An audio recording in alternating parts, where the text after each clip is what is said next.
सुकड़ी प्रसाद में नहीं, सुक मोहन थाल है ना, तो मोहन थाल का टुकड़ा कर कौन बनाता है? बना दिया, बस टुकड़ा करना बाकी है। यहाँ वाले भाभी पर बने। हाँ, भाभी को के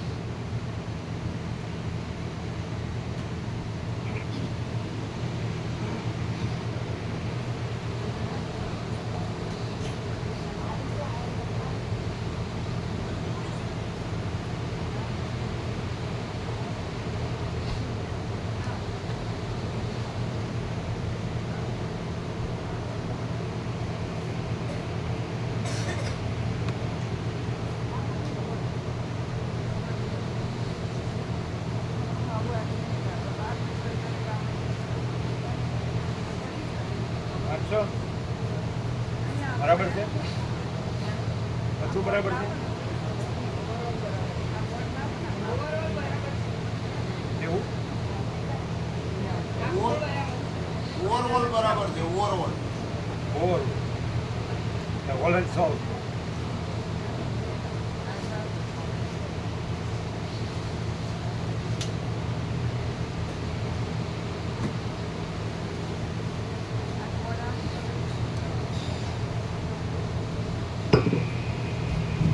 ओम ओम ओम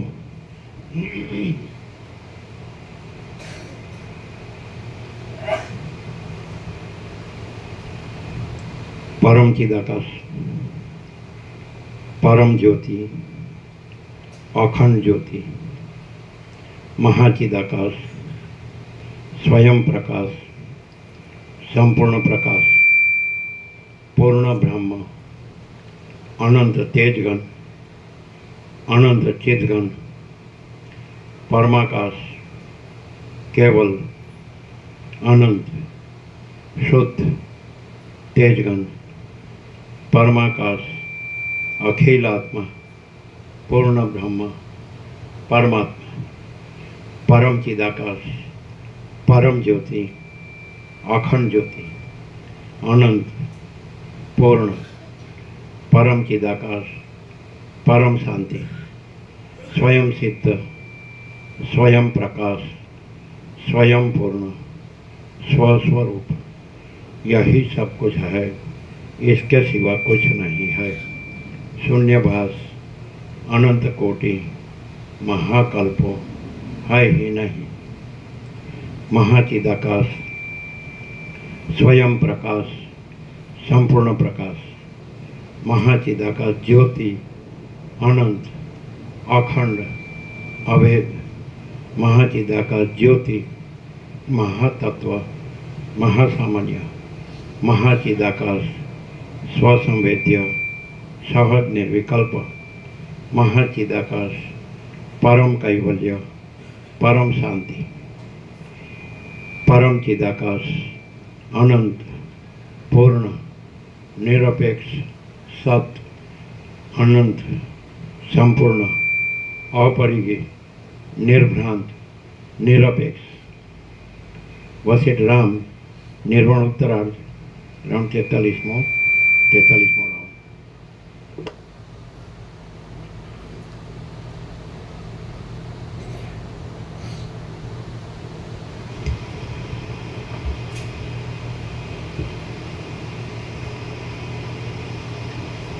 આદ્ય પરબ્રહ્મ સદગુરુ દેવ કી જય.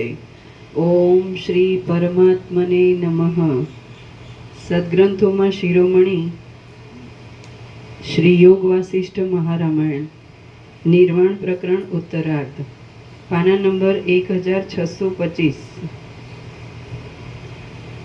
સર્ગ 66મો. સર્ગ 166મો. ખ્યાતિઓ વિશે વર્ણન. આ 166માં સર્ગમાં આત્મખ્યાતિ વિશે તથા બીજી ખ્યાતિઓ વિશે અને બ્રહ્મરૂપ નીલ શિલાના આખ્યાન વિશે પ્રશ્નોત્તર પૂર્વક વર્ણન કરાશે. વશિષ્ઠ બોલ્યા, સાર્થક એવો આત્મ શબ્દ અને ખ્યાતિ શબ્દ એ બંનેથી રહિત આ આત્મખ્યાતિ છે એમ તમે સમજો, અને તે શિલાના અંદરના ગર્ભ જેવી એક રસ છે. સૃષ્ટિના આદિકાળથી આરંભી ચિદાકાશ જ આવા રૂપે પ્રસરી રહેલું છે. એ ચિદાકાશ પોતાના આત્માની અંદર પોતાના વિવર્તને પ્રસારી દે છે અને તેને તે પોતે જ સૃષ્ટિરૂપ સમજી લે છે. અહીં નદીઓ વહેતી નથી અને ડૂબવું તરવું પણ થતું નથી.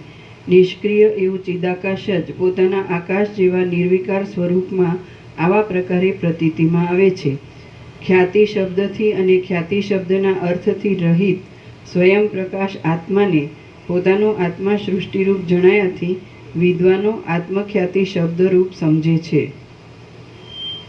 આ આત્મા જ આ સર્વ જગતરૂપ છે અને તેને વિશે કશી પણ ખ્યાતિ રહી નથી. વળી કોઈ ખ્યાતિએ તેને કોઈ પણ દેશકાળમાં પ્રખ્યાત કરેલો નથી. તેથી હજી તેમાં અખ્યાત પદ જ ઘટી શકે છે, પરંતુ ભાવરૂપ અર્થને બતાવનાર પ્રત્યયાંત અખ્યાતિ પદ તેમાં ઘટતું નથી. પરબ્રહ્મની અંદર ખ્યાતિ અને અખ્યાતિ એ બંને પ્રકારની વાણીની યુક્તિ ખરી નથી, કેમ કે એ અદ્વિતીય વસ્તુની અંદર ખ્યાતિ કે અખ્યાતિ કેવી હોય? અખ્યાતિ, અસત્ખ્યાતિ, અન્યથા ખ્યાતિ અને બીજી આત્મખ્યાતિ એ સર્વ ચિન્માત્ર રૂપ પ્રકાશનો ચેતન સત્તા વડે પ્રતીતિમાં આવતો એક ચમત્કાર જ છે. તેમજ તેની સત્તા વડે જ તે અનુભવમાં આવે છે. ચિદાકાશ રૂપી સૂર્યના સ્વચ્છ અગ્નિના તણખાની પેઠે કલ્પી લીધેલા ચિદભાવરૂપી કિરણો જ્યાં જ્યાં જેવા પ્રકારે વિવર્ત ભાવોને પામી જાય છે ત્યાં ત્યાં તે તેવા પ્રકારે અનુભવમાં આવે છે. આત્મખ્યાતિ, અસત્ખ્યાતિ, અખ્યાતિ અને અન્યથા ખ્યાતિ એ સર્વ આત્માનો વિવર્ત એટલે કે ચિદાકાશના ચમત્કાર રૂપ છે અને તેની વિભૂતિઓ છે. આત્મખ્યાતિ એવા નામના પદને છોડી દે તેનો જે મૂળ અર્થ છે, જે છેવટે અનાદિ અને અનંત નિષ્પ્રપંચ બ્રહ્મની અંદર પર્યાવસાનને પ્રાપ્ત થાય છે, તે જ અહીં એક રસ રૂપે રહેલો છે. અને એ મૂળ અર્થ અંતે તો અનાદિ તથા અનંત એવા નિષ્પ્રપંચ બ્રહ્મની અંદર છેવટે લય પામે છે. આ સંબંધમાં કાનને શોભા આપે એવું એક મોટું આખ્યાન તમે સાંભળો. તે દ્વૈત દ્રષ્ટિનું ખંડન કરનાર અને જ્ઞાનરૂપી સૂર્યને ઉજાસ આપનાર છે. કરોડો યોજનના પ્રમાણની એક મહાવિશાળ નિર્મળ શિલા છે અને ચારે બાજુથી શ્યામ એવું આકાશ જો ભીતરૂપ હોય તો તે તેના જેવી કઠિન, વિશાળ અને નિર્મળ છે. તે શિલાની અંદર કોઈ પણ પ્રકારના સાંધાઓના બંધન નથી. તે ઘાટી છે, વજ્રના જેવી દ્રઢ કિંવા સ્થિર છે, અત્યંત પુષ્ટ છે, કઠિન જઠરને ધારણ કરનારી છે અને આકાશના જેવી નિર્મળ છે. અસંખ્ય કલ્પોના સમૂહ રહિત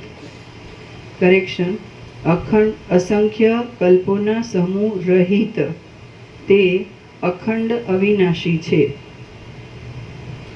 અસંખ્ય કલ્પોના સમૂહ રહિત તે અખંડ અવિનાશી છે. ઘાટા અંગવાળી છે, મનોહર અવયવ વડે રમણીય છે અને નિર્મળપણાથી તે આકાશરૂપ જ જણાય છે. તેની વિશિષ્ટ જાતિ નીચે ટાંચ છે, વિશિષ્ટની નીચે વિજાતીય વસ્તુથી જુદી પાડનાર જાતિ, જેમ કે બ્રાહ્મણ જાતિ, ક્ષત્રિય જાતિ આદિ જે તે વ્યક્તિને ઇતર વ્યક્તિથી જુદી પાડવામાં ઉપયોગી થાય છે. તેની વિશિષ્ટ જાતિ કોઈના જાણવામાં આવતી નથી, તેમજ કયા દેશમાં, કયા કાળમાં અને કયા પ્રકારે થઈ તે પણ કદી કોઈના જાણવામાં નથી. વળી તે દ્રઢ છે, અનંત છે, કઠિન છે, વજ્રના જેવી બળવાન તથા સ્થિર છે અને અવિનાશી છે. પંચમહાભૂતો અને ચારે પ્રકારના પ્રાણીઓથી રહિત તેના જઠરની અંદર અનેક પદ્મના સમૂહો, શંખો, ગદાઓ તથા ચક્રો આદિ રેખારૂપે અને તેના અંગરૂપે રહ્યા છે. એ શિલાના ગર્ભની અંદર આકાશ, વાયુ, જળ, તેજ અને પૃથ્વી ઇત્યાદિ જગત હતું જ નહીં, પરંતુ તેણે પોતાની રેખાના જ એ સર્વ નામો પાડ્યા હતા અને દેહોરૂપી રેખાઓની અંદર પોતાની જીવ એવી સંજ્ઞા પાડી હતી. રામ બોલ્યા, શિલા સ્વાભાવિક રીતે જડ જ હોય છે, તો તેમાં ચૈતન્ય ક્યાંથી હોય?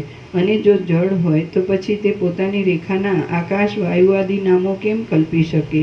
વશિષ્ઠ બોલ્યા, વિશાળ અને ઉજ્જવલ એ શિલા ચેતન પણ નથી અને જડ પણ નથી.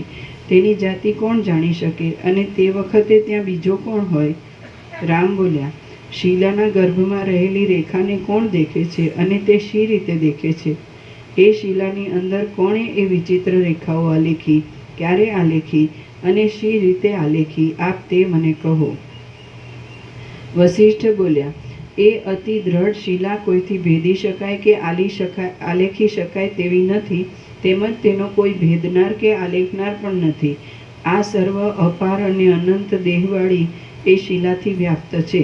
એ શિલાના ગર્ભની અંદર અનંત વૃક્ષો, પર્વતોના સમૂહો, નગરો અને ગામો અનંત રેખાઓ રૂપે રહેલા છે. તેમાં પ્રતિમાની પેઠે દેવતાઓ અને દૈત્યો સ્થૂળ અને સૂક્ષ્મ રૂપે તથા સાકાર નિરાકાર રૂપે રેખાના આકારે રહેલા છે. તેની અંદર મહાવિશાળ આકાશ નામની એક મોટી રેખા રહી છે અને તેના મધ્યમાં બીજી સૂર્ય, ચંદ્ર એવા નામને ધારણ કરનારી ઉપરેખાઓ પણ રહી છે. રામ બોલ્યા, હે મહારાજ, શિલાના ઘાટા ગર્ભની અંદર રહેલી એ રેખાઓને કોણે દીઠી છે? તે કેવા પ્રકારની છે અને તે શી રીતે જોવામાં આવે? તમે તે મને કહો. વશિષ્ઠ બોલ્યા, હે રામચંદ્રજી, શિલાના ગર્ભની અંદર રહેલી એ સર્વ રેખાઓ એવા જ પ્રકારની મેં જોઈ છે. જો તમારી ઈચ્છા થતી હશે તો તમે પણ સમાધિ વડે તે જોઈ શકશો. રામ બોલ્યા, એ શિલા તે વજ્રના જેવી દ્રઢ છે અને તેને ભાંગીને તેની અંદર જોઈ શકાય તેમ નથી, છતાં તમે એની અંદર રહેલી એ રેખાઓ શી રીતે જોઈ? વશિષ્ઠ બોલ્યા, હે રામચંદ્રજી, આ હું વશિષ્ઠ નામનો દેહધારી પણ એ શિલાના ગર્ભમાં રહેલો હોવાથી એક રેખારૂપ જ છું. તેથી ત્યાં રહી હું એ સર્વ રેખાઓના સમૂહને નિર્બાધપણે દેખું છું. બાકી બીજા પ્રકારે તે શિલાને ભાંગવાને કોણ સમર્થ થઈ શકે? હું તો એ શિલાની અંદર જ રહ્યો હતો, તેથી શિલાની અંદર રહેલા સર્વ સમૂહોને દેખતો હતો. રામ બોલ્યા, એ શિલા કઈ? તમે પોતે કોણ અને ક્યારે રહ્યા છો? આપ મને તે કહો. અને વળી આ શિલાના નામથી તમે શું કહ્યું તથા શું દીઠું તે કહો. વશિષ્ઠ બોલ્યા, આ મેં તમને જે શિલાના નામથી વચન રચના વડે વર્ણવી બતાવી છે તે પરમાત્માની મહાસત્તા જ છે, બાકી કંઈ બીજી વિશાળ શિલા નથી. પરમાત્માની મહાસત્તારૂપ શિલાના છિદ્ર રહિત ગર્ભની અંદર આપણે સર્વ એ શિલાના માંસની પેઠે રહ્યા છીએ. આકાશ એ પરમાત્માની મહાસત્તારૂપ શિલાના એક અંગરૂપ છે એમ તમે સમજો. વાયુ પણ એ શિલાના અવયવરૂપ છે. ક્રિયા, શબ્દ, વાસના અને કાળની કલ્પના તે પણ તે શિલાના અંગરૂપ જ છે. પૃથ્વી, જળ, તેજ, વાયુ, આકાશ, મન, બુદ્ધિ અને અહંકાર એ સર્વ તે શિલાના એક અવયવરૂપ કહેવામાં આવે છે. આપણે સર્વ પરમાત્માની મહાસત્તારૂપી એ શિલાના માંસની પેઠે તેની અંદર જ રહેલા છીએ. આપણે વસ્તુતઃ કાંઈ તેનાથી જુદા નથી, પરંતુ આપણે જુદા છીએ એમ ભ્રાંતિ વડે સમજીએ છીએ. આ એક ચિન્માત્ર તત્વરૂપી અતિ મોટી વિશાળ શિલા છે.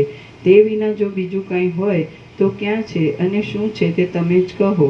જેમ જળ તરંગરૂપે ભાસે છે અને જેમ સ્વપ્નની અંદર પોતાનો શુદ્ધ આત્મા જ ઘટ, પટ, ખાડા ઇત્યાદિ રૂપે દેખાય છે, તેમ જાગ્રતમાં પણ શુદ્ધ આત્મા જ ઘટ, પટ, ખાડા ઇત્યાદિ આકારે જણાય છે. આ સર્વ બ્રહ્મ વડે ભરપૂર છે.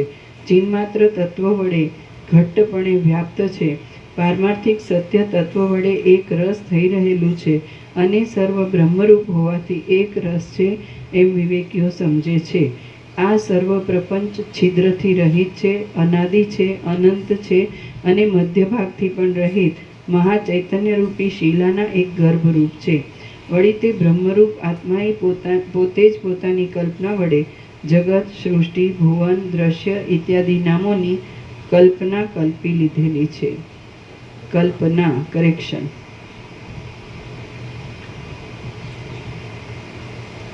વળી તે બ્રહ્મરૂપ આત્માએ પોતે જ પોતાની કલ્પના વડે જગત, સૃષ્ટિ, ભુવન, દ્રશ્ય ઇત્યાદિ નામોની કલ્પના કલ્પી લીધેલી છે.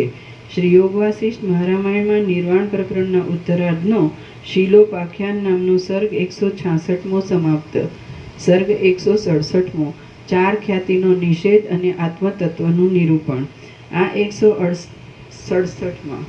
167મા સર્ગમાં વિવેકી પુરુષોની દ્રષ્ટિ વડે વાદીની ચાર પ્રકારની ખ્યાતિનો નિષેધ કરી ત્રણેય અવસ્થાથી રહિત આત્મતત્વનું નિરૂપણ કરાશે.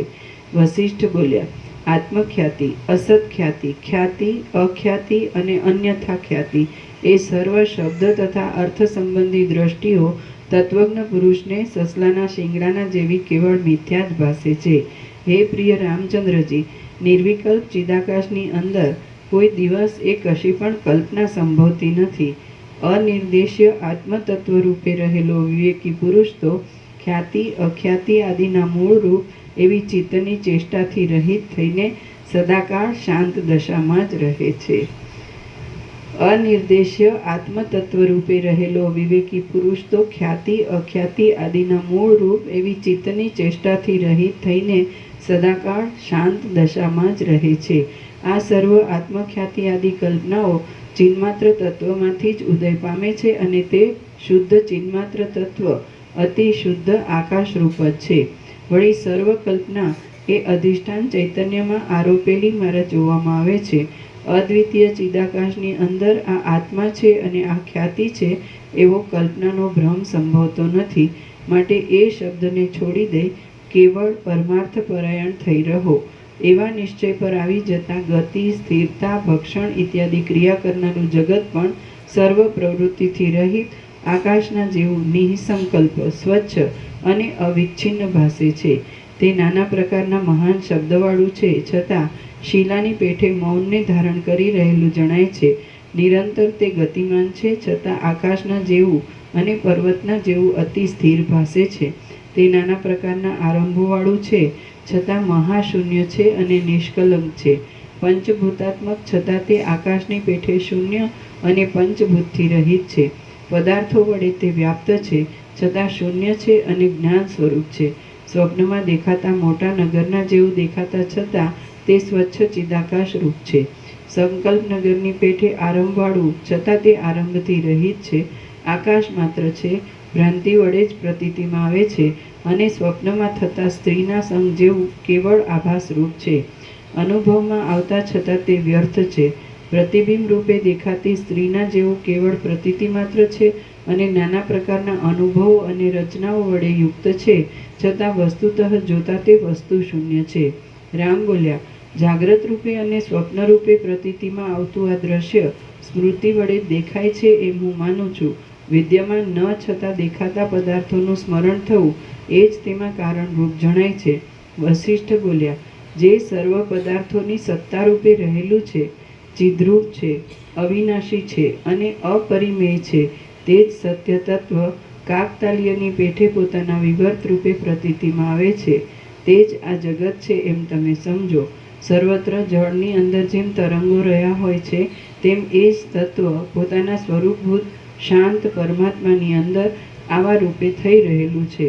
સર્વના આત્મારૂપ પરમાત્મા ચિદાકાશ રૂપ છે, મોક્ષરૂપ છે અને જીવ ભાવરૂપ ઉપાધિથી રહિત છે. તેની અંદર કારણ વિના સ્વાભાવિક રીતે જ આ બધું દ્રશ્ય ભાસે છે અને તે તેના પોતાના સ્વરૂપથી જુદું નથી. જ્યારે જ્યારે ચિદાત્માની અંદર જેવું જેવું ભાન થાય છે તેવું તેવું સર્વદા તેને ભાસે છે. જ્યાં કાંઈ પણ ભાસતું નથી ત્યાં કોઈ સમયે તેની દ્રષ્ટિમાં કાંઈ જ નથી. આત્મા પોતે બ્રહ્મરૂપ છે. બ્રહ્મના વિવર્ત રૂપે અનેક આકારે ભાસતા પોતાના સ્વચ્છ સ્વભાવમાં તેણે પોતાના સ્વરૂપને નહીં છોડતા પંડે જ ચેતનપણાથી અમુક જાગ્રત છે, અમુક સ્વપ્ન છે, અમુક સુષુપ્તિ છે ને અમુક તુર્ય છે એવી સંજ્ઞાઓ કલ્પી લીધેલી છે. વળી તેણે જ બ્રહ્મ, આત્મા ઇત્યાદિ સંજ્ઞાઓ પણ કલ્પેલી છે. વસ્તુતઃ જોતા સ્વપ્ન પણ નથી, જાગ્રત પણ નથી, સુષુપ્તિ પણ નથી, તુર્ય પણ નથી અને તેથી જુદું બીજું કાંઈ પણ નથી, કિંતુ સર્વ પરમ શાંત ચિદાકાશ રૂપ છે. અથવા તો આત્મા સદા જાગ્રત હોવાથી આ સર્વ સદૈવ જાગ્રત રૂપ છે, અથવા તો સદાકાળ આ સર્વ ભ્રાંતિ માત્ર હોવાથી સ્વપ્નરૂપ છે, અથવા તો સર્વ સદાકાળ અવિદ્યારૂપી આવરણ વડે આચ્છાદિત હોવાથી સુષુપ્તિરૂપ છે, અથવા તે સદાકાળ આ સર્વ આત્મારૂપ હોવાથી તુર્યરૂપ છે, અથવા તો સર્વદા ત્રણેય અવસ્થાની અપ્રસિદ્ધિને લીધે તુર્યરૂપ નથી. અમે નિર્વિકલ્પ દશાને લીધે શાંત રૂપને ધારણ કરી રહ્યા છીએ, તે આ સર્વ વાતને જાણતા નથી. ચિદાકાશ રૂપ મહાસાગરના મહાવિશાળ ઉદરની અંદર શૂન્યતારૂપી જળ રહ્યું છે અને તેમાં ફીણના જેવું કિંવા પરપોટાના જેવું આ જગત છે. ચિદાકાશના એક વિવર્તરૂપ સ્વપ્નની અંદર દેખાતી વસ્તુ સત્ય હો કિંવા અસત્ય હો, પરંતુ તે વસ્તુ જ્યારે જેવા જેવા પ્રકારે કલ્પનામાં આવે છે ત્યારે તેવા તેવા પ્રકારે જ તે અનુભવાય છે. તે જ પ્રમાણે જાગ્રતનું પણ સમજવું. આ એક ચિદાકાશનો વિવર્ત જ છે અને તે પોતાની કલ્પના પ્રમાણે ભાસે છે. ચિદાકાશ પોતાના શુદ્ધ સ્વરૂપમાં રહેલું છે. ચિદ્રૂપ સત્ય તત્વ પોતાના ચિદ્રૂપમાં રહેલું છે અને તે આત્મા રૂપે સર્વત્ર પ્રસરી રહેલું છે. જ્ઞાન સ્વરૂપ આત્મા ચિદાકાશની એક મજ્જારૂપ છે અને તે સર્વદા આવા રૂપમાં જ રહેનાર છે. તે ઉદયને કે અસ્તને પ્રાપ્ત થતો નથી અને આ જગત એક તેના અવયવ રૂપ છે. મહાપ્રલય અને સૃષ્ટિ આદિ કાળના વિભાગોમાં મહાપ્રલયરૂપ રાત્રિઓની અને સૃષ્ટિરૂપી દિવસોની સ્થિતિ છે. તેઓ તે મહાપ્રલયાદિ આપણા કેશ, નખ આદિની પેઠે પરમાત્માના જ અવયવરૂપ થઈ રહ્યા છે. બ્રહ્મની જગતરૂપે પ્રતીતિ થાય કે ન થાય એ વાત એક બાજુએ રહે, પરંતુ તેનું ચિદ્રૂપ કે માયારૂપ એ મહાચૈતન્યનો એક સ્વભાવ છે. તેથી વાયુનું ચલન જેમ વાયુથી જુદું નથી તેમ તેનાથી જુદું નથી. માટે જાગ્રત શું છે, સ્વપ્ન શું છે, સુષુપ્તિ શું છે, તુર્ય શું છે, સ્મૃતિ શું છે અને ઈચ્છા પણ શું છે, આ સર્વ ત્યાગ કરવા યોગ્ય વિચારો તુચ્છ છે. જ્યારે અંદર રહેલું પોતાનું આત્મ ચૈતન્ય જ બહારના પદાર્થો રૂપે ભાસે છે, ત્યાર પછી દ્વૈત ક્યાં રહ્યું, પદાર્થોની શોભા પણ ક્યાં રહી અને સ્મૃતિ પણ ક્યાં રહી. જેમ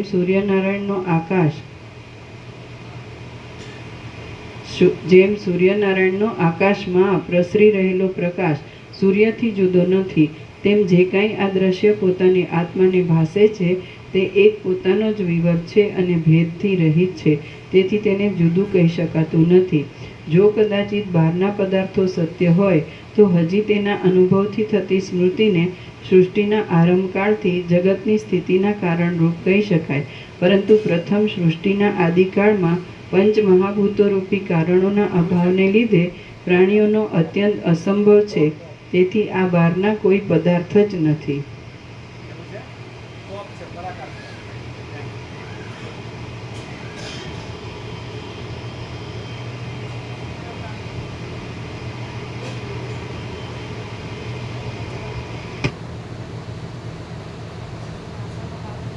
પાછળ આવો.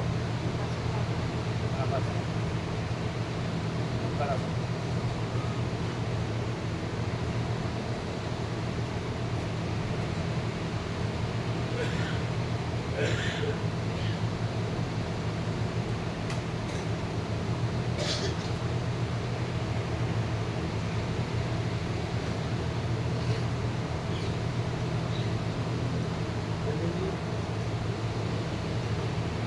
સિરપનું વપરાય સિરપનું વપરાય.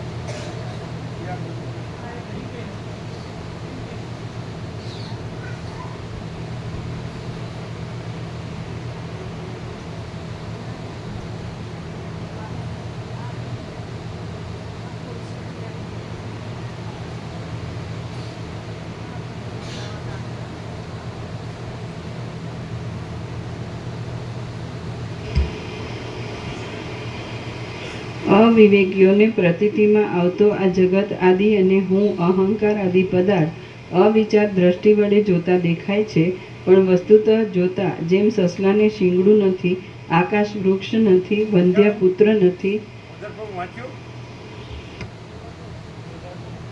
વાંચ્યું વાંચ્યું કેવું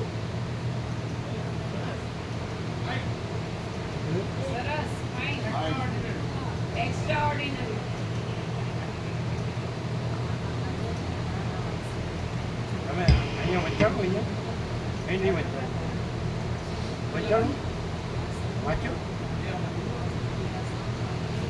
ચાલો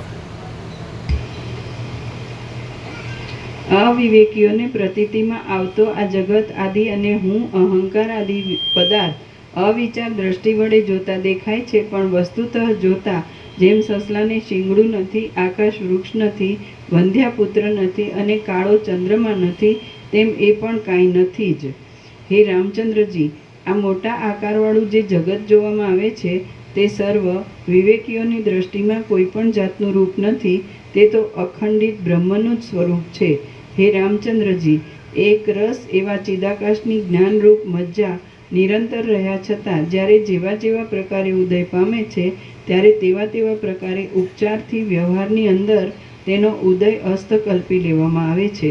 જ્યારે તે આકાશની અંદર પોતાના આભાસને મિથ્યા છતાં પૃથ્વી આદિ રૂપે સમજે છે ત્યારે તે પૃથ્વી આદિ કલ્પનાને ધારણ કરી લે છે. જન્મ આદિ વિકારથી રહિત મહાચૈતન્ય કેવળ આકાશરૂપ પોતાના વિવર્તને પૃથ્વી આદિ રૂપે વ્યવહાર કરવાથી પૃથ્વી આદિ નામો વડે કહે છે.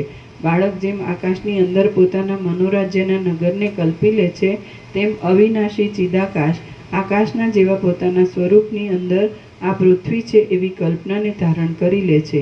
નિર્વિકાર ચિદાકાશનું જગત રૂપે ભાન થવું અને જગત રૂપે ભાન ન થવું એ બંને વાત એક જ અધિષ્ઠાનમાં કેમ ઘટી શકે એવી શંકા કરવી યોગ્ય નથી. કેમ કે આકાશમાં રહેલો પવન જેમ ચપળતા અને સ્થિરતા બંનેને ધારણ કરે છે, તેમ સ્વભાવે જ એ પરમ તત્વ પણ સવિકલ્પ ભાવને અને નિર્વિકલ્પ ભાવને ધારણ કરે છે. વાસનાના ઉદય વડે જેમ જેમ એ ચિદાકાશ સ્ફુરણને ધારણ કરે છે તેમ તેમ આ જગતનો ભાસ થાય છે. બાકી વાસ્તવિક રીતે નિરાકાર ચિદાકાશ પોતાના સ્વરૂપની અંદર રહેલું છે. આ પૃથ્વી આદિ કશું કોઈ કાળે સત્ય નથી. એ દ્રશ્ય જેવું ભાસતું હોય તેવું ભલે સુખથી ભાસો, એ પ્રતીતિમાં આવતા છતાં પણ ચિદાકાશ રૂપ હોવાથી તેને સત્ય કે અસત્ય કાંઈ કહી શકાતું નથી. પ્રપંચનું સ્વરૂપ કાંઈ જ નથી, પરંતુ કાંઈ અનિર્વચનીય તો છે. આ જગત આવું છે કે આવું નથી, એ સત્ય છે કે અસત્ય છે ઇત્યાદિ યથાસ્થિત લોક પ્રચલિત વૃત્તાંતને પ્રાજ્ઞ પુરુષ જાણી શકે છે, બાકી બીજો મૂર્ખ તેને જાણી શકતો નથી. વિવેકી પુરુષ પોતે જ સર્વના હૃદયાકાશમાં આત્મા રૂપે રહેલો છે. વિવેકી પુરુષ પોતે જ સર્વના હૃદયાકાશમાં આત્મા રૂપે રહેલો છે. આથી તેના વિલાસ રૂપે પ્રકટ જણાતી દ્રશ્યની શોભામાંનું આ બાહ્ય બ્રહ્માંડ છે અને આ તેની અંદર રહેલું શરીર છે એવી ભેદની કલ્પના વડે નામોની રચના કરી છે. એ સર્વ ઘટના મહાચિત સત્તાની જ છે. અહીં બાહ્ય શું છે, અંદર શું છે, દ્રશ્ય શું છે અને દ્રશ્યપણું શું છે, સર્વ આવા રૂપે વિદ્યમાન છતાં શાંત પરમ મંગલરૂપ બ્રહ્મમય છે. આમ સમજીને પ્રણવમાં અભેદ કલ્પના વડે તેનો લય કરી દઈને તમે શાંત થઈ રહો. વાચ્ય અને વાચકની દ્રષ્ટિ રાખ્યા વિના શાસ્ત્રાર્થનો વિચાર થતો નથી. તે વિચાર પણ તેના વિકલ્પવાળા અવયવો સહિત કરાયો હોય તો જ સિદ્ધિ આપે છે. જેમ દીવા સિવાય રાત્રિએ અંધકારમાં ચાક્ષુષ પ્રત્યક્ષ જ્ઞાન થતું નથી, તેમ તેવા સમ્યક વિચાર વિના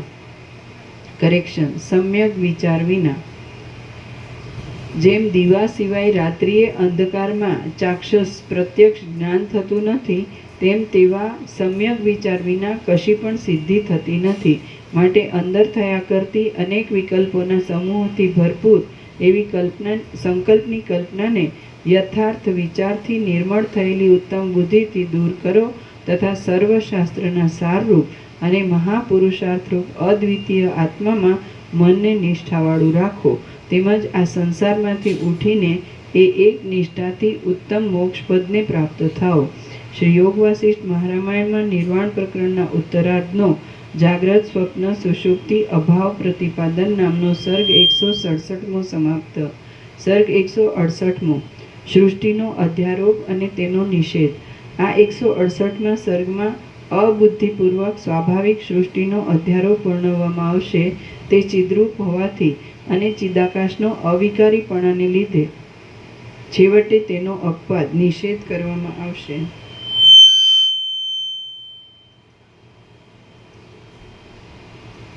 તે ચિદ્રૂપ હોવાથી અને ચિદાકાશના અવિકારીપણાને લીધે છેવટે તેનો અપવાદ નિષેધ કરવામાં આવશે. વશિષ્ઠ બોલ્યા, વૃક્ષ જેમ હું આ પ્રમાણે શાખાઓની વિચિત્રતા કરીશ એવી બુદ્ધિ પ્રથમ બાંધ્યા વિના જ સ્વાભાવિક રીતે શાખાઓની વિચિત્રતાને ઉત્પન્ન કરે છે, તેમ જન્મ આદિ વિકારથી રહિત પરમાત્મા આકાશના જેવા વિસ્તીર્ણ પોતાના આત્માની અંદર શૂન્ય છતાં વિચિત્ર પ્રપંચના અધ્યાસને સ્વાભાવિક રીતે જ કલ્પી લે છે. જેમ મહાસાગર પ્રથમ બુદ્ધિમાં કશી કલ્પના કર્યા સિવાય સ્વાભાવિક રીતે જ આવર્ત આદિને ઉત્પન્ન કરે છે, તેમ સર્વેશ્વર ચિદાકાશરૂપ પરમાત્મા પ્રથમ કશી કલ્પના કર્યા સિવાય પોતાના આકાશ જેવા વિશાળ સ્વરૂપની અંદર જગત સંબંધી સર્વ આભાસને સ્વાભાવિક રીતે જ ઉત્પન્ન કરે છે. પછી તે પોતે જ જગતના આકારે દેખાતા પોતાના વિલાસોની જ મન, બુદ્ધિ, અહંકાર ઇત્યાદિ અનેક પ્રકારની સંજ્ઞાઓને કલ્પી લે છે. ચિદાકાશમાંથી બુદ્ધિ આદિની સિદ્ધિ થતાં સુધીનો જે આરંભ છે તે સમુદ્રમાંથી પેદા થતા તરંગોની પેઠે અબુદ્ધિપૂર્વક પોતાની મેળે જ થાય છે. પછી બુદ્ધિની સિદ્ધિ થયા બાદ જે કાંઈ આરંભ સંકલ્પ વડે કલ્પવામાં આવે છે તે બુદ્ધિપૂર્વક થાય છે. સમુદ્રમાંથી જેમ ચકરીઓ, જલબિંદુઓ, તરંગો અને મોટી લહરો ઉત્પન્ન થતી રહે છે, તેમ ચિન્માત્ર તત્વમાંથી મન, બુદ્ધિ આદિની ઉત્પત્તિ થાય છે. જેમ દેખાવ માત્ર એવું ભીંતમાં ચિત્રરૂપે આલેખેલું જગત કેવળ ભીંતરૂપ છે, તેમ ચિદાકાશની અંદર આભાસ રૂપે દેખાતું આ જગત પણ ચિદાકાશ રૂપ જ છે.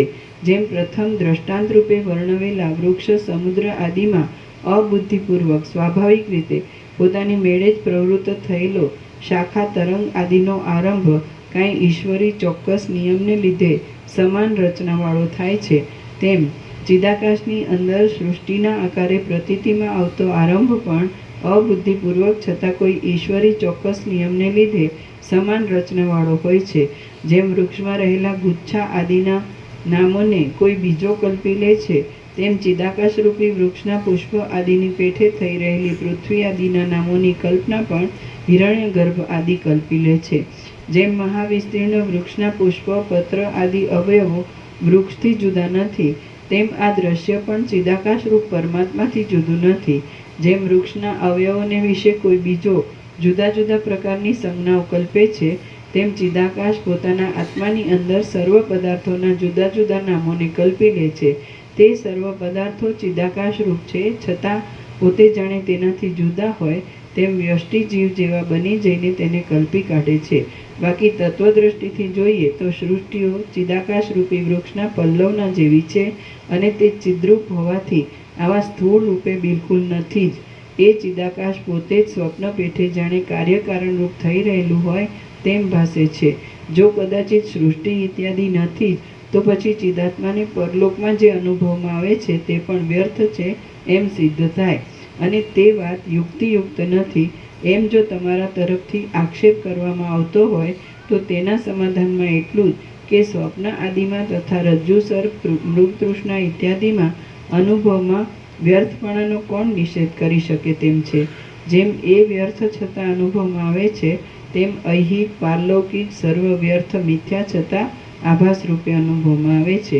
જેમ આકારવાળા વૃક્ષની અંદર આ સર્વ પત્ર, પુષ્પ આદિની રચના કલ્પાય છે, તેમજ નિરાકાર આકાશ માત્ર ચિદાકાશમાં આ સર્વ દ્રશ્યની રચના કલ્પવામાં આવી છે.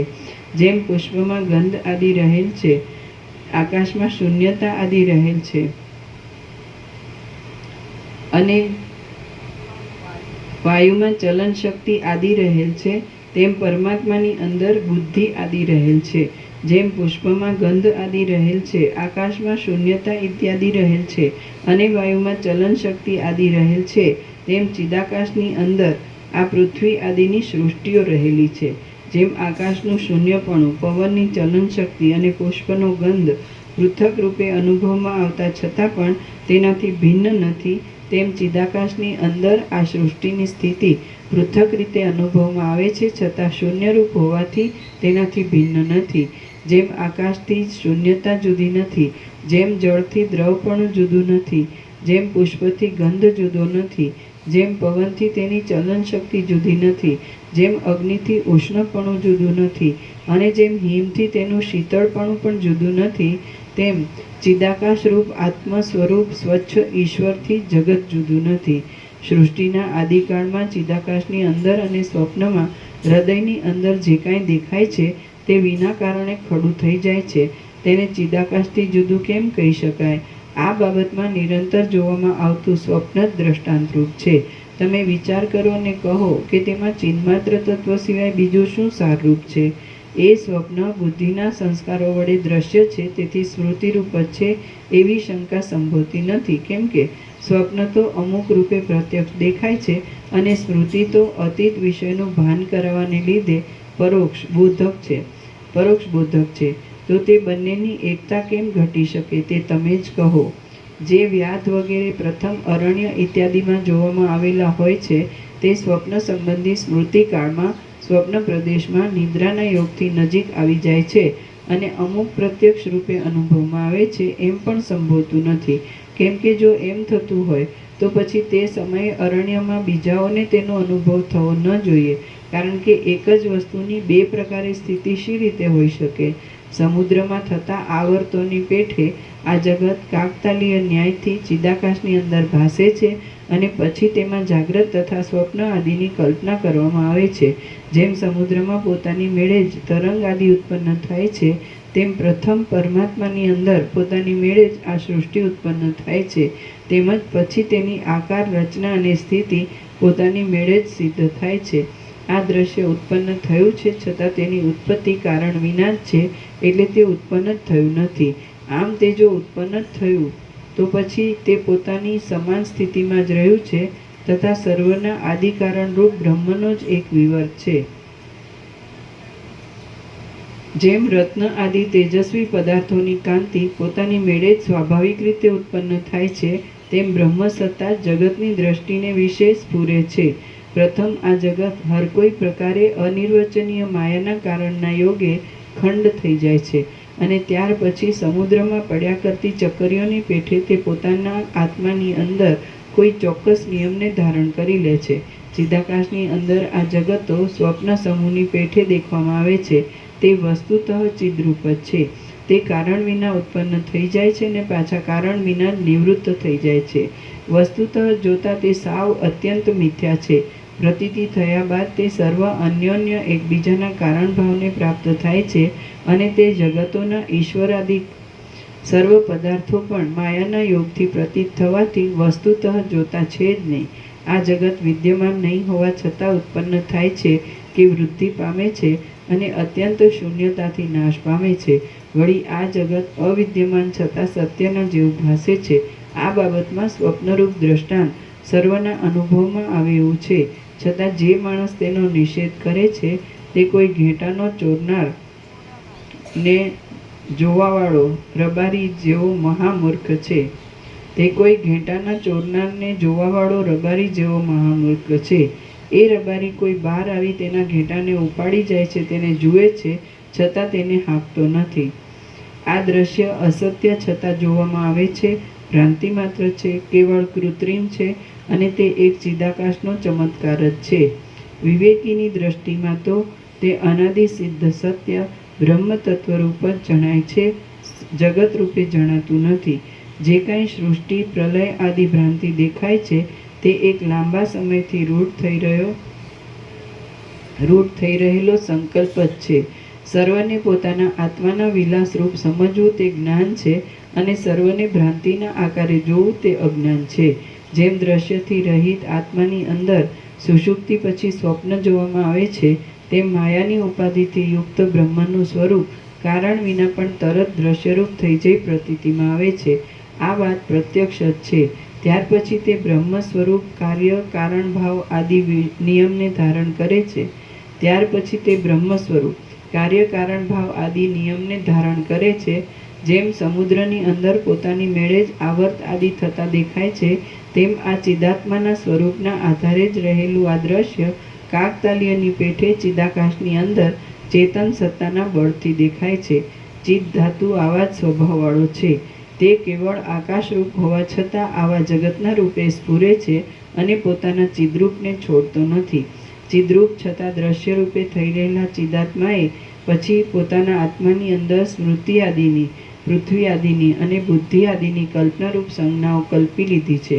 રામ બોલ્યા, હે મહારાજ, આપના કહેવા પ્રમાણે જગત તાત્કાલિક કલ્પના માત્ર છે, તો અનુભવને લીધે બુદ્ધિમાં ચોંટી રહેલા સંસ્કારથી જ પ્રથમ અનુભવેલા પદાર્થની સ્મૃતિ થવાના નિયમ કેમ દેખાય છે?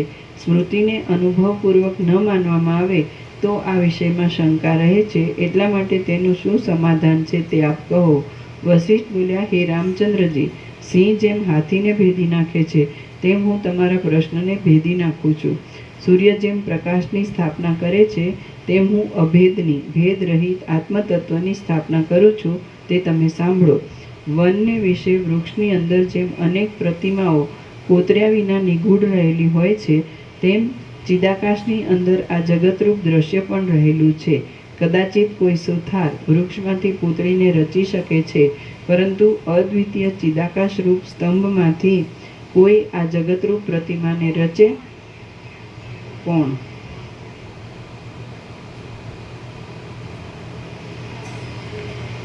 કદાચિત કોઈ સુથાર વૃક્ષમાંથી પૂતળીને રચી શકે છે, પરંતુ અદ્વિતીય ચિદાકાશ રૂપ સ્તંભમાંથી કોણ આ જગતરૂપ પ્રતિમાને રચે?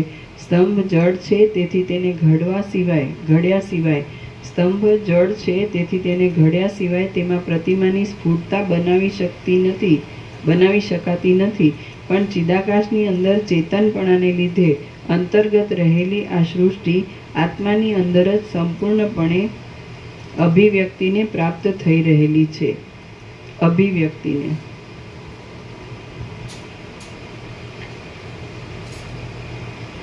સ્તંભ જડ છે, તેથી તેને ઘડ્યા સિવાય તેમાં પ્રતિમાની સ્ફુટતા બનાવી શકાતી નથી. પણ ચિદાકાશની અંદર ચેતનપણાને લીધે અંતર્ગત રહેલી આ સૃષ્ટિ આત્માની અંદર જ સંપૂર્ણપણે અભિવ્યક્તિને પ્રાપ્ત થઈ રહેલી છે. ચિન્માત્ર તત્વની સત્તાથી ભાસતી આ સૃષ્ટિ અવિદ્યમાન જ છે અને શૂન્ય છે. તે ચિદાકાશ રૂપ છે અને તેણે પોતાના ચિન્માત્ર સ્વરૂપને ત્યજ્યું નથી. તે પોતાના અધિષ્ઠાન સત્તારૂપી સ્વપ્નની અંદર જ રહેલી છે. ચિદ્રૂપ આત્મા સૃષ્ટિના આરંભકાળમાં કલ્પનાને ધારણ કરી લઈ સ્વભાવથી જ સૃષ્ટિ આદિને કલ્પી લે છે. જેમ આત્મા સ્વપ્નની અંદર આજે ઉદય પામેલી કલ્પનાને હૃદયની અંદર ખડી કરી દે છે, તેમ પરમ આકાશરૂપ ચિદાત્મા પોતાના આકાશરૂપ હૃદયની અંદર પોતા વડે સૃષ્ટિઓ રૂપી અનેક પૂતળીઓને કલ્પી લે છે અને તે સૃષ્ટિઓ અધિષ્ઠાન સત્તાની અંદર અભેદ રૂપે રહેલ છે. અમુક બ્રહ્મકળા સત્તા સામાન્ય રૂપ અને જગતના બીજરૂપ કહેવાય છે. તે બ્રહ્મકળાને વિશે અમુક ચિન્માત્ર તત્વ છે, અમુક પ્રતિબિંબ ચૈતન્ય છે, અમુક જીવ છે, અમુક અહંકાર છે, આ બુદ્ધિ છે, આ ચિત્ત છે, આ કાળ છે, આ આકાશ છે, આ અમુક હું છું, આ ક્રિયા છે, આ પંચ તન્માત્રા છે, આ ઇન્દ્રિયોનો સમૂહ છે, આ પુર્યષ્ટક લિંગ શરીર કહેવાયેલું છે. આ જગતની અંદર અમુક આતિવાહિક દેહ છે, અમુક આધિભૌતિક દેહ છે. હું બ્રહ્મા છું, હું શંકર છું, હું ઉપેન્દ્ર છું, હું સૂર્ય છું, હું આ બાહ્ય છે, આ અંદર છે, આ સૃષ્ટિ છે અને આ જગત છે ઇત્યાદિ અનેક કલ્પનાઓનો સમૂહ અતિ નિર્મળ ચિદાકાશ રૂપ જ છે. તો પછી આ સર્વ જળ પદાર્થોના સમૂહો ક્યાં રહ્યા અને સ્મૃતિ પણ ક્યાં રહી? વળી દ્વૈત અદ્વૈત પણ ક્યાં રહ્યું? આમ આ જગતનો વિસ્તારવાળો ખંડ કારણ વિના જ સૃષ્ટિના આરંભકાળમાં સ્વપ્નની પેઠે ચિદાકાશની અંદર ભાસે છે. તે ચિદાકાશમાં ચિદાકાશ રૂપે જ રહેલો છે, છતાં કેમ જાણે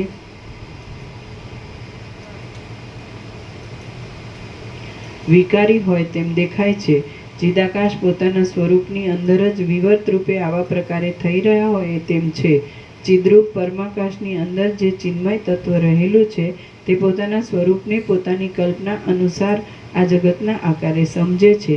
આવો બોધ થાય તો પછી જગત ક્યાં રહે? સ્મૃતિ પણ ક્યાં રહી? સ્વપ્ન પણ ક્યાં રહ્યું? કાળ પણ ક્યાં રહ્યો? અને અનેક જાતની કલ્પનાઓ, અનેક પ્રકારની કલ્પનાઓ પણ ક્યાં રહી?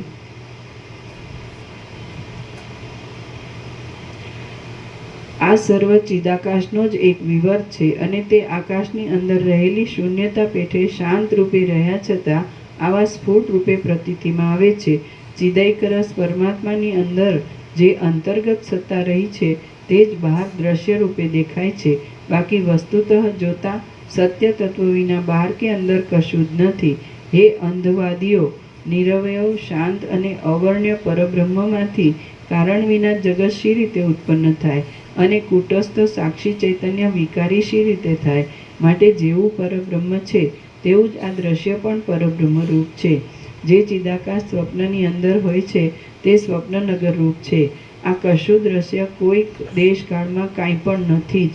જળ વડે ભરપૂર સમુદ્રમાં ધૂળ ક્યાં રહે છે? તેમજ પરમ નિર્વિકાર ચિદાકાશમાં દ્રશ્ય ક્યાં રહે? આ જે કાંઈ ભાસે છે તે જળ પ્રપંચથી રહિત ચિન્માત્ર રૂપ છે.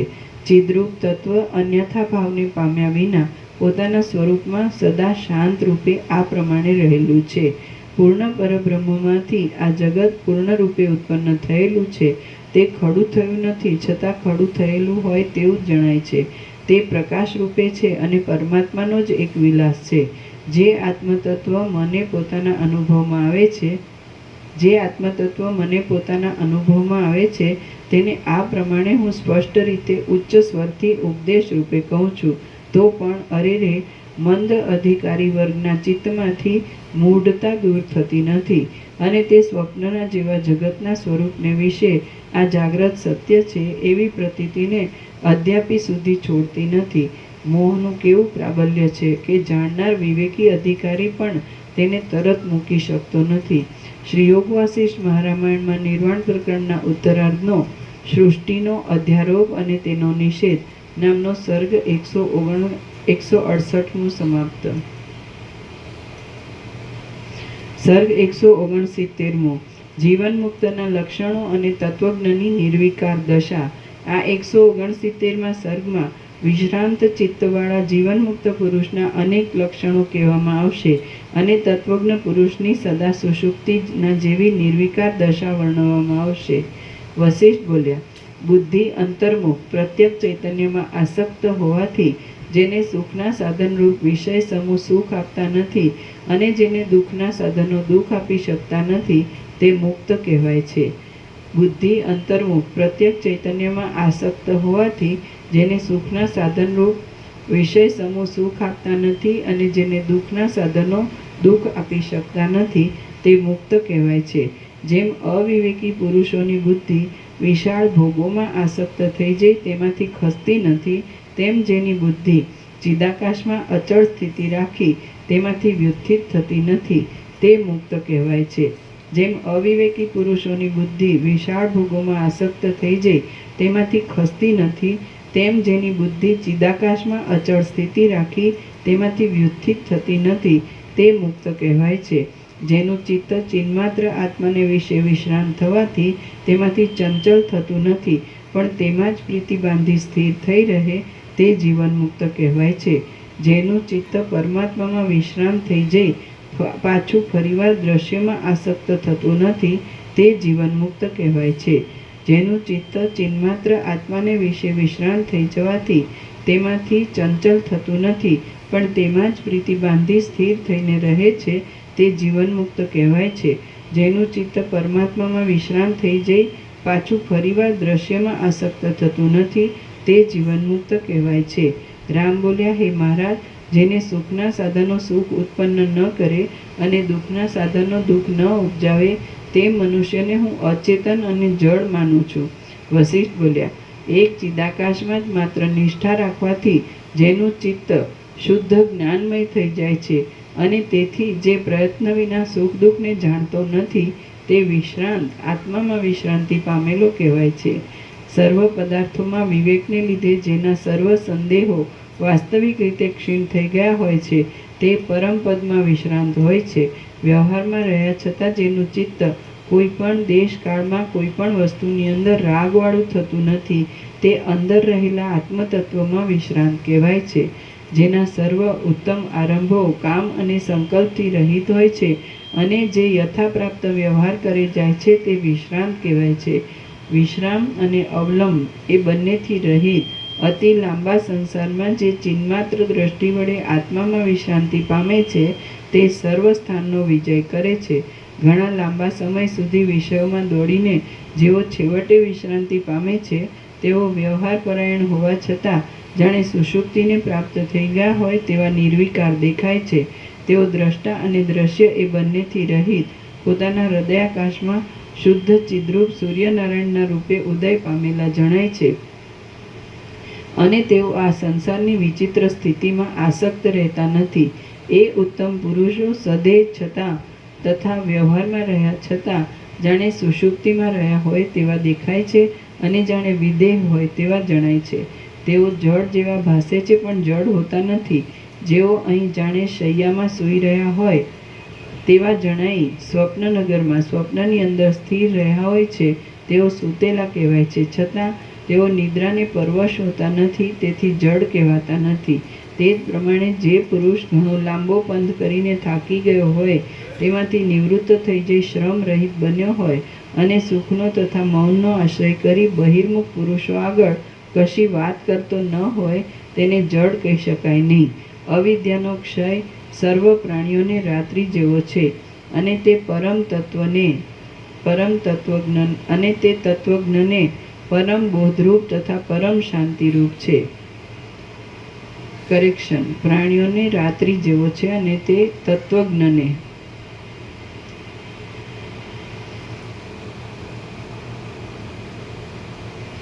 અવિદ્યાનો ક્ષય સર્વ પ્રાણીઓને રાત્રિ જેવો છે અને તે તત્વજ્ઞને પરમ બોધરૂપ તથા પરમ શાંતિરૂપ છે. તત્વવેત્તા પુરુષ તેમાં એકરૂપતાથી તત્વવેત્તા પુરુષ તેમાં એકરૂપતાથી જાગ્રતપણે સ્થિર થઈ રહે છે. જે આ દુઃખદાયી દ્રશ્યની અંદર સર્વ પ્રાણીઓ જાગ્રત રહે છે તેમાં તત્વજ્ઞ પુરુષ નિરંતર સુષુપ્તિને ધારણ કરે છે. આત્મસુખમાં નિમગ્ન થયેલો એ મહાપુરુષ દ્રશ્યને જોતો જ નથી. હે રામચંદ્રજી, જે પુરુષ કર્મ સમૂહનો અનાદર કરી પોતાના આત્મામાં જ સ્થિર થઈ રહે છે તે આત્મારામ કહેવાય છે, પણ તેને જડ કહી શકાતો નથી. તે ભવ્ય પુરુષ આ દ્રશ્ય સંબંધી દુઃખને ઓળંગી રહ્યો હોય છે. તે સંસાર સાગરને પેલી પાર પહોંચી ગયો હોય છે અને તે પોતાના આત્મામાં વિશ્રાંતિ સુખનો અનુભવ કરતા સ્થિર થઈ રહેલો હોય છે. ધૈર્યવાન પુરુષ લાંબા સંસાર માર્ગમાં ભટકીને થાકી ગયેલો હોય છે, ભોગોની ચેષ્ટાઓમાં આતુર હોય છે અને માર્ગમાં છેતરવામાં કુશળ વિષયોથી જાણે ઘણા લાંબા સમયના દેશના ઉપદ્રવથી નાસ્તો પડતો તેમ ભમ્યા કરતો હોય છે. તે વૃદ્ધાવસ્થારૂપી શીતળ વજ્રના વારંવાર થયા કરતા પ્રહાર વડે જડ બની ગયેલો હોય છે. જન્મરૂપી જંગલની અંદર મૃગની પેઠે ભટકતો હોય છે અને વ્યર્થ છતાં વ્યગ્રતા કરનાર વિહારોમાં લાગી રહેલો હોય છે. દુઃખરૂપી કંટકથી સંકટ આપનારા અને માંડ માંડ સુખરૂપી છાયાવાળા સંસાર માર્ગમાં તે પથિક રૂપે એકલો ને એકલો ફર્યા કરતો હોય છે. પાપ અને પાપથી ભેગા કરેલા પૈસારૂપી ભાતાને તે સાથે રાખતો હોય છે. પગલે પગલે પડી જઈ આળોટતો હોય છે અને અનેક અર્થ તથા અનર્થોનો ભરેલા માર્ગો વડે તેમજ સંકટો વડે પરવશ થઈ રહેલો હોય છે.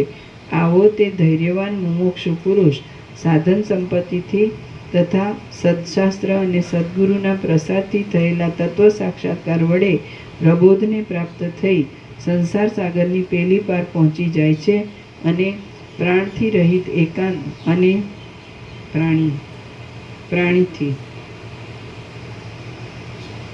પ્રાણીથી રહિત એકાંત સ્થળમાં શૈયા રહિત છતાં સુખથી સૂઈ રહે છે.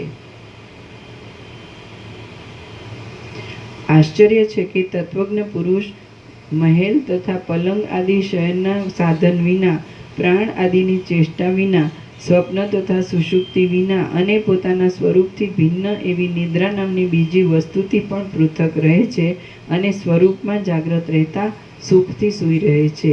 ધીર એવો જ્ઞાનવાન પુરુષ કોઈ પણ જાતનો અધ્યાસ રાખતો નથી, પરંતુ જાત્યશ્વની પેઠે જમવું, જાત્યશ્વની નીચે ટાંચે કોઈ એક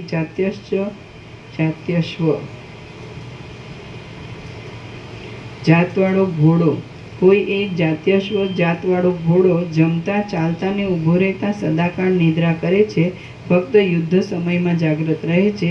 તેથી અહીં તેની ઉપમા આપવામાં આવી છે. ધીર એવો જ્ઞાનવાન પુરુષ કોઈ પણ જાતનો અધ્યાસ રાખતો નથી, પરંતુ જાત્યશ્વની પેઠે જમવું, જવું, શ્વાસ લેવો, બોલવું ઇત્યાદિ લૌકિક ઉચિત વ્યવહાર કર્યા કરે છે.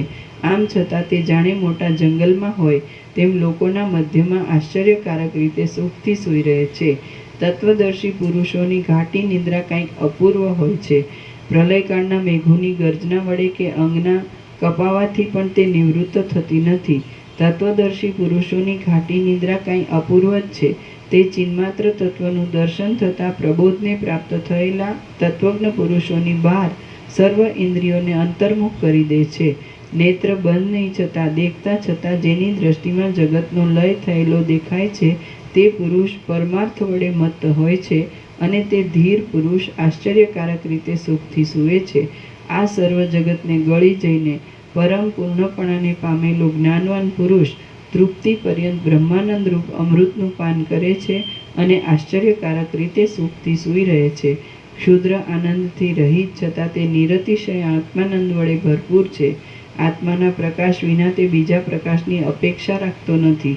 પોતાના આત્માના મહાન પ્રકાશ વડે યુક્ત તે આત્મજ્ઞ પુરુષ અવિનાશી સુખરૂપ અદ્વૈત પદમાં આરૂઢ થઈ આશ્ચર્યકારક રીતે સૂઈ રહે છે. લોભરૂપ અંધકારથી ઉપરામ પામેલો લોકમાં દેખાતા વિષય લંપટપણાને લોભરૂપ અંધકારથી ઉપરામ પામેલો લોકમાં દેખાતા વિષય લંપટપણાને છોડી રહેલો અને નિરાકાર આનંદિક રસ પરમાત્મામાં જ પ્રબળ આસ્વાદને અનુભવતો એ આત્મજ્ઞ પુરુષ આશ્ચર્યકારક રીતે સુખથી સૂઈ રહે છે. તત્વજ્ઞ ધીર પુરુષ અનંત દુઃખના અનુભવમાં પણ શાંતિનું અવલંબન કરે છે.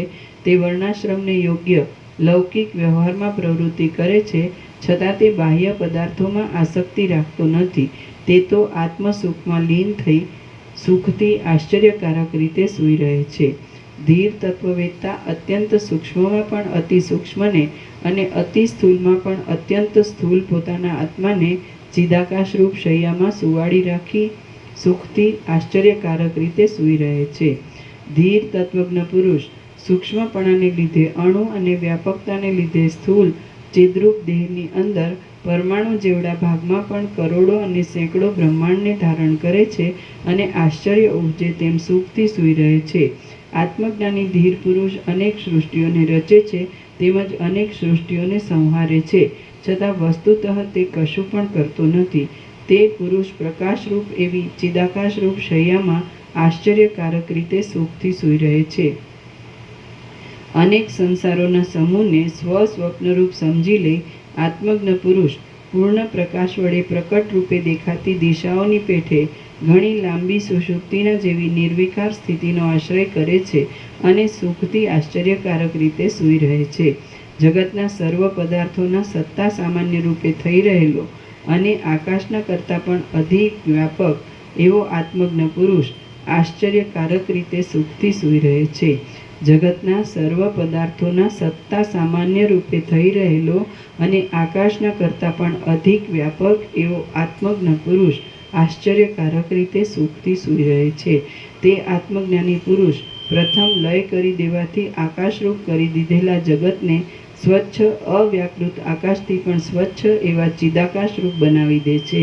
પછી નિદ્રામાં થતા ઘોઘરા શબ્દને અને શ્વાસ પ્રશ્વાસની ત્વરાને શાંત પાડી દઈ એ પુરુષ આ સુખથી આશ્ચર્યકારક રૂપે સૂઈ રહે છે. આત્મજ્ઞાનવાળો પુરુષ પોતે સ્વચ્છ આકાશના જેવો નિર્વિકાર ચિદાકાશ રૂપ છે. તે પોતે આ જગતને ચિદાકાશના કોઈ એક ખૂણામાં સ્વપ્નની પેઠે દેખતા સુખેથી નિર્વિકારપણે આશ્ચર્યકારક રીતે સૂઈ રહે છે. દૈવયોગથી પોતાની મેળે જ પ્રવાહમાં પ્રાપ્ત થયેલા વ્યવહારરૂપી મનોહર સાદડીના બિછાનામાં વિશ્રાંત થઈને આત્મજ્ઞ પુરુષ સુખથી આશ્ચર્ય થાય તેમ સૂઈ રહે છે. અવકાશ વિના રહેવાને અશક્ત એવું આકાશ જાણે પોતે પોતાને જ અધિષ્ઠાન રૂપ કલ્પી લેતું હોય તેમ પોતાના સ્વરૂપમાં જ સત્તાને ધારણ કરે છે. તે જ પ્રમાણે જીવનમુક્ત પુરુષ પણ પોતાના સ્વરૂપમાં સ્થિતિને ધારણ કરે છે. જેમ નિદ્રામાં અનુભવેલું સ્વપ્ન પરમ પ્રયત્ન વડે અનુસંધાન કરતા સ્મરણમાં આવે છે, તેમ પરમ ઉત્કૃષ્ટ પ્રયત્ન વડે ચિત્તને કંઈક બહિર્મુખ કરીને તે બાહ્ય વ્યાપારનું અનુસંધાન રાખે છે અને આભાસરૂપ દેહ આદિ વડે વ્યવહાર કરે છે. તત્વવેતા પુરુષ આકાશના જેવા પોતાના સ્વરૂપનું જ્ઞાન થવાથી જીવ જગત આદિ સર્વ ધર્મોને આકાશના જેવા શૂન્ય સમજે છે અને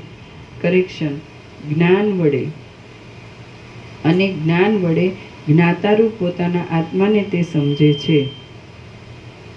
જ્ઞાન કૌંસમાં સ્વયં પ્રકાશ વડે.